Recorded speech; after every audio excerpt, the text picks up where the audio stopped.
Bonsoir à toutes et à tous, ravi de vous retrouver. C'est l'heure de votre journal sur KMT, LCL, FM+, disponible sur la TNT et Canal Satellite, sur les réseaux Free, Orange, Bouygues et SFR en France et dans ces régions ultra-périphériques. Voici quelques sujets que nous allons développer ce soir. C'est sur le parking de la Pointe-Simon qu'un collectif de graffeurs et street artistes martiniquais s'est donné rendez-vous ce mercredi 21 janvier au matin. Les autorités anticipent une intensification probable des échouements de sargasses dans les prochains jours. Dans votre avis-compte, faut-il brider le moteur de certaines motos avant de les vendre en Martinique? Vos réponses dans un instant. Le savoir et réfléchir de Roland Laouché s'intitule « Et la France, que veut-elle ?» Voilà pour les titres. Le brassage de textiles variés à température tiède favorise ce que l'on appelle la soupe microbienne. L'eau de lavage transporte les bactéries d'un vêtement à l'autre au lieu de les éliminer. La pensée du jour, étudier sans réfléchir, est une occupation vaine. Réfléchir sans étudier est dangereux. Parlons maintenant de la qualité de l'air. La qualité de l'air aujourd'hui est moyenne. Il en sera probablement de même demain. À Fort-de-France, la cour d'assises de la Martinique a condamné un homme du Gros-Morne, âgé de 58 ans, à 15 ans de réclusion criminelle pour avoir fait subir à son épouse près de 30 années de violences physiques et psychologiques. Les faits commis au domicile conjugal sur une longue période ont installé un climat d'emprise et de terreur durable, qualifié par la juridiction de véritable calvaire pour la victime. La Cour a estimé que la gravité et la répétition des violences justifiaient une peine lourde. Et dans le nord atlantique de la Martinique, plus de 17 300 foyers ont été privés d'électricité hier en début d'après-midi en raison d'un incident sur le réseau de distribution affectant plusieurs communes et suscitant des appels à la prudence alors que les services d'EDF poursuivaient leurs interventions. Une assemblée générale extraordinaire du parti politique pour le peuple, PLP, s'est tenue hier, mercredi, à Fort-de-France afin de mobiliser ses adhérents autour des enjeux sociaux et des prochaines échéances électorales municipales. Je vous le disais en titre, c'est sur le parking de la Pointe-Simon qu'un collectif de graffeurs et street artistes martiniquais s'est donné rendez-vous ce mercredi 21 janvier au matin.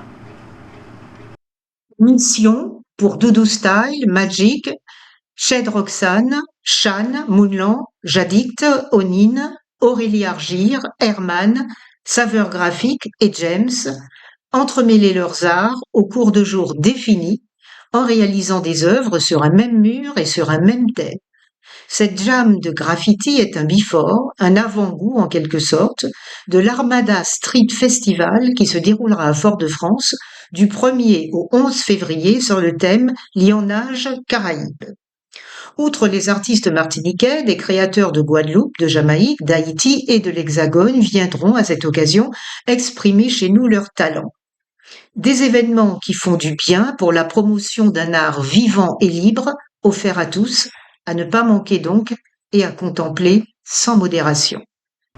La ministre des Outre-mer a pris des engagements formels hier mercredi au Sénat pour renforcer la lutte contre les échouements massifs de sargasses aux Antilles après les interpellations de représentants martiniquais sur la question environnementale.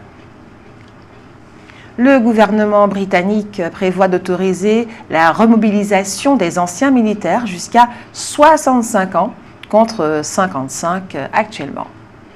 Cette mesure annoncée par le ministère de la Défense s'inscrit dans un projet de loi sur les forces armées présenté au Parlement qui pourrait entrer en vigueur dès l'an prochain. Selon Londres, l'objectif est de renforcer la capacité de mobilisation du pays Dans un contexte de tensions géopolitiques croissantes, le texte vise à simplifier les conditions de rappel des réservistes afin de pouvoir mobiliser rapidement plusieurs dizaines de milliers de soldats en cas de conflit ou de menace majeure. La réserve stratégique britannique, qui compte environ 95 000 anciens combattants, ne peut pour l'instant être activée qu'en cas de danger national, grande urgence ou attaque en Angleterre. Le nouveau dispositif abaisserait ce seuil, permettant le rappel de troupes dès la phase de préparatifs de guerre. Cette réforme intervient alors que plusieurs responsables militaires britanniques ont mis en garde contre la dégradation du niveau de préparation des armées. Le chef d'état-major a récemment admis que le Royaume-Uni n'était pas prêt pour un conflit de grande ampleur, rappelant que l'armée de terre ne compte plus que 71 000 soldats, bien en dessous des 82 000 jugés nécessaires par les experts. Depuis plusieurs mois, Londres alerte sur une résurgence des menaces proches de l'Europe. Le ministre des Armées estime que la guerre est désormais aux portes du continent, appelant à un effort collectif de défense. Face à la pénurie de personnel et aux difficultés de recrutement, l'extension du dispositif de réserve vise donc à garantir la disponibilité rapide de forces expérimentées en cas de crise majeure. Des escroqueries impliquant de faux gendarmes ciblant des Martiniquais circulent actuellement avec des autorités qui appellent à la vigilance des citoyens pour éviter les fraudes par carte bancaire. Initiée début janvier, la campagne annuelle de mesure des déformations de la montagne Pelée s'est achevée après une dizaine de jours d'opérations sur le terrain. Cette mission dite de répétition menée par l'Institut de physique du globe de Paris, IPGP, en partenariat avec l'Observatoire volcanologique et sismologique de Martinique, OVSM, vise à surveiller de près l'évolution du volcan, toujours placé sous haute vigilance. Malgré les offensives tarifaires de Washington, Pékin parvient à tirer son épingle du jeu. En 2025, son excédent commercial a atteint un niveau record de près de 1 200 milliards de dollars, selon l'administration générale des douanes chinoises. Les exportations ont progressé de 6,1% sur un an. Si les ventes vers les États-Unis ont plongé de 20%, la Chine a compensé en diversifiant ses débouchés. Ces échanges avec l'Asie du Sud-Est, l'Afrique et l'Amérique latine se sont envolés, portés notamment par les pays membres de l'initiative des nouvelles routes de la soie, qui représentent désormais plus de la moitié de son commerce extérieur. Les exportations vers l'Union européenne progressent de 8,4%, tandis que l'ASEAN reste son premier partenaire commercial pour la deuxième année consécutive. Les biens technologiques, véhicules électriques, batteries, composants électroniques tirent les ventes vers le haut. Plus surprenant encore, les exportations de terres rares, pourtant soumises à restrictions, ont augmenté de 12,9%, atteignant leur plus haut niveau depuis 10 ans, soit 62 000 tonnes. Pour Donald Trump, revenu à la Maison-Blanche début 2025, cet essor contraste avec son objectif de contenir la puissance chinoise. Malgré des droits de douane jusqu'à 145%, la Chine a su contourner les effets de la guerre commerciale en consolidant ses liens économiques hors du marché américain. Toutefois, cette prospérité reste fragile. Les tensions diplomatiques, notamment avec Tokyo et Washington, s'intensifient et la dépendance de la Chine aux exportations montre que la demande intérieure reste morose. Selon plusieurs économistes, la compétitivité de l'industrie chinoise découle notamment de ses gains de productivité. La récente trêve commerciale entre Pékin et Washington pourra ainsi ne pas durer, surtout si les nouvelles sanctions américaines contre les pays commerçants avec l'Iran, partenaire clé de la Chine, venaient à raviver l'escalade. Les autorités anticipent une intensification probable des échouements de sargasses dans les prochains jours, un phénomène naturel qui pourrait accentuer les difficultés sanitaires et économiques des zones littorales martiniquaises. Et puis les Jeux olympiques d'hiver débutent en Italie le 6 février 2026. Curieusement, Trinidad et Tobago, la Jamaïque et Haïti seront représentés. Leurs athlètes sont inscrits aux épreuves de bobsleigh, de ski alpin et ski de fond. La seconde édition du grand show Zouk Live aura lieu ce samedi 24 janvier à 19 h sur la scène du Grand Carbet au parc culturel Aimé Césaire à Fort-de-France. 7 artistes dont Joël Ursule, Orlane, Tony Chasseur, Jean-Marc Templet, Fabrice Servier, Osmose ou encore Jean-Marie Ragal vont donner de la voix. Le président américain Donald Trump veut empêcher les États américains de réguler l'IA au niveau local. Donald Trump veut instaurer un cadre unique pour l'intelligence artificielle à l'échelle fédérale et empêcher chaque État américain d'adopter ses propres règles. Il annonce un décret qui interdirait aux États de réguler l'IA localement au nom de la compétitivité des États-Unis et de la nécessité d'un seul règlement pour rester premier dans ce domaine. Cette initiative intervient alors que plus d'une trentaine d'États ont déjà voté plus de 100 lois encadrant l'IA, transparence, deepfake, usage sensible et autres, faute de législation fédérale. Le futur décret s'inscrit dans une ligne très dérégulatrice.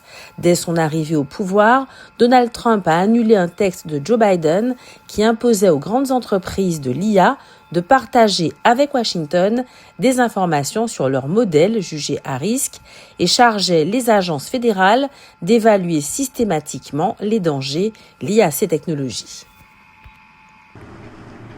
La 8e édition de la Carnival Run se déroulera ce samedi 24 janvier à Schœlcher, portée par le Rotary Club. Cette course solidaire vise à venir en aide aux personnes atteintes de troubles 10, dyslexie, dysorthographie, dysprasie, dyscalculie. Le départ et l'arrivée se font à Lens-Madame. Le parcours de 5 km conduira les participants à partir de 6 ans à travers les rues de la commune.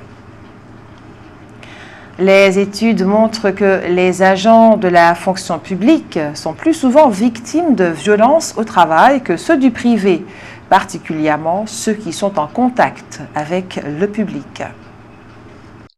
Précisons tout d'abord que la violence, en contexte professionnel ou dans la vie personnelle, foyer, loisirs, vie associative, prend des formes très différentes.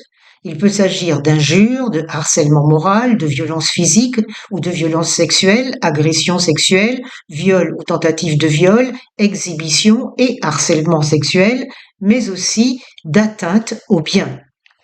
Interrogés, 14% des agents de la fonction publique disent avoir été victimes de violences dans le cadre de leur fonction, contre 12% des salariés du privé. Dans tous les cas, les salariés en contact avec le public sont surreprésentés parmi les victimes en contexte professionnel. Policiers, militaires et pompiers, particulièrement exposés aux menaces et aux injures, sont parmi les premiers concernés par la violence dans le cadre de leur métier. Bien qu'ils ne constituent que 5% des agents de la fonction publique, ils représentent 19% des victimations ayant eu lieu dans le contexte professionnel. Les professions intermédiaires de la santé et du travail social viennent juste après. Si 11% des agents publics exercent ces professions, ils subissent 17% des atteintes en contexte professionnel. Notons d'ailleurs que, tant en établissement que parmi les professionnels libéraux, les violences envers les soignants ont tendance à augmenter. L'Agence française de développement, l'AFD, et la collectivité territoriale de Guyane ont signé un accord de 90 millions d'euros en décembre 2024 pour soutenir les investissements de la collectivité pendant 3 ans dans le domaine du développement durable et de l'amélioration des conditions de vie en Guyane. En 2026, l'enveloppe sera dédiée à la construction publique adaptée pour améliorer l'efficacité énergétique des bâtiments et leur résistance à la chaleur et à la mise en œuvre d'un budget vert pour mieux intégrer les enjeux d'atténuation climatique dans les finances de la collectivité. Depuis le 1er janvier, le SMIC a augmenté de 1,18%. Le salaire minimum horaire est désormais à 12,02 € brut de l'heure. Le grand cycliste guyanais Jean-Michel Clay, 31 ans, qui a été tué dans la nuit du réveillon avec une femme de 23 ans, avait déjà été condamné à de la prison ferme. Le BTP en Martinique a connu une année 2025 particulièrement difficile du fait notamment de la baisse de la commande publique. On a beaucoup moins construit de logements neufs. Et vous avez sans plus attendre la parole, c'est l'heure de votre avis compte. Faut-il brider le moteur de certaines motos avant de les vendre en Martinique? Nous vous écoutons.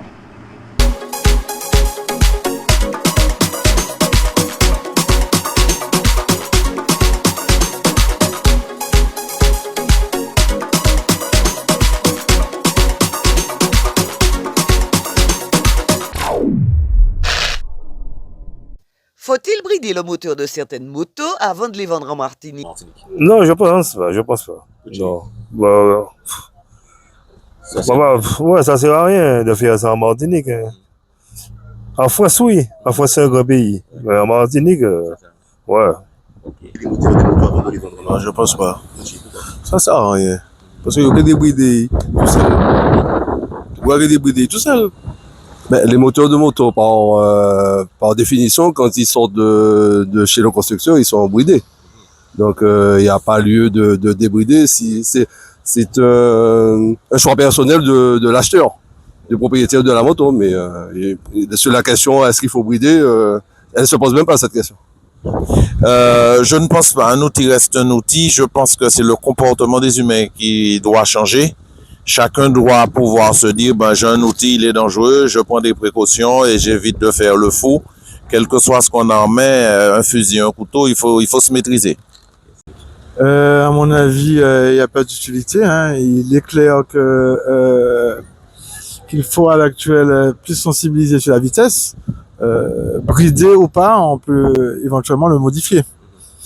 Faut-il brider le moteur de certaines motos avant de les vendre en Martinique? Non, mais pas du tout. Si quelqu'un qui achète une moto, c'est quelqu'un de censé d'être responsable et puis appliquer le code de la route, je vois pas pour quelle raison qu'on peut brider une moto. Voilà. Moi, je suis pas d'accord de cet état de choses, quoi. Parce que on est dans un pays libre et surtout responsable. Non, pour moi, non. Pourquoi? Parce que ça m'est déjà arrivé d'acheter une moto et effectivement, moi-même, je l'ai débridée. Mais pas pour faire du n'importe quoi. C'est-à-dire, je reste dans, comment ça s'appelle, dans les règles. Dans les règles, pas pour faire n'importe quoi. Parce que parfois, vous prenez un monde et ça ne va pas, ça ne dépasse pas, ou alors vous pouvez vous faire heurter par une voiture. C'est plus pour ça. Mais pas pour faire du n'importe quoi. Je m'entends bien, pas pour faire du n'importe quoi. Pour moi, non, surtout pas. Pourquoi brider?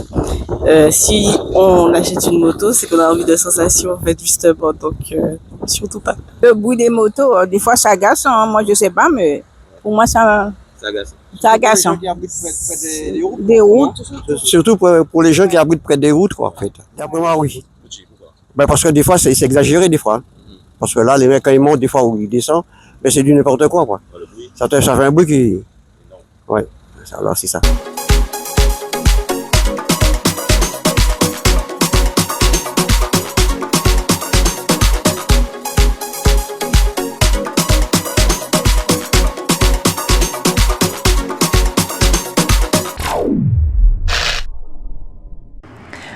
Un grand merci à ceux et celles qui ont répondu à notre question ce soir et nous retrouvons maintenant le savoir et réfléchir de Roland Laouché. Et la France, que veut-elle?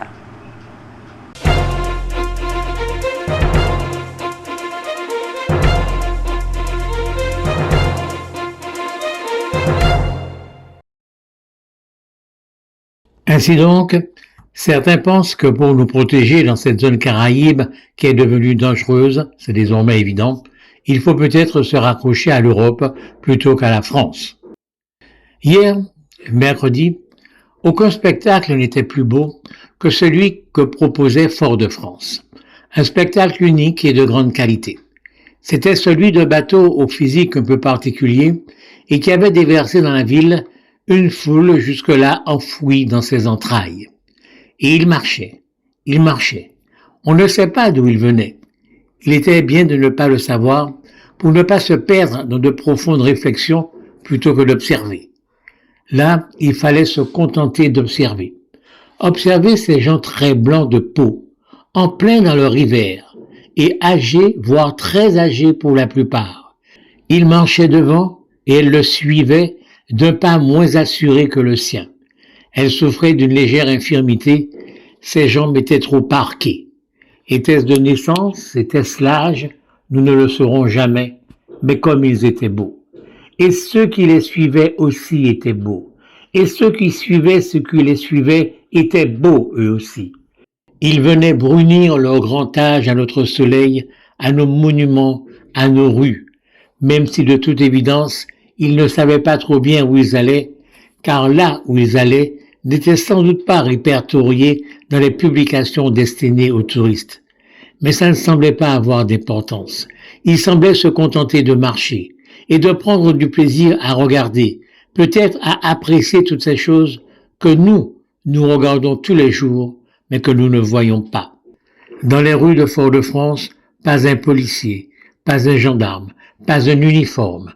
Une ville calme, une ville sûre. Nous nous sommes rappelés nos balades dans d'autres villes de la Caraïbe, y compris celles où des chauffeurs de taxi nous expliquaient qu'il valait mieux ne pas descendre à cet endroit, et à plusieurs autres non plus. Il valait mieux ne pas descendre tout seul et à pied à ces endroits-là. La Martinique est donc encore une destination sûre. C'est un élément fondamental pour attirer les touristes. Les touristes qui doivent nous permettre de gagner un peu d'argent, même si ceux que nous avons vus n'avaient pas dans leurs mains quelque achat que ce soit. Mais sur ce tourisme-là, le petit commerçant n'est pas forcément le seul qui puisse être rémunéré. Il y a sans doute des excursions, la location de l'emplacement du bateau, peut-être le ravitaillement. Il y a peut-être aussi le coup de foudre du croisiériste qui justifiera qu'il revienne dans le cadre d'un tourisme de séjour.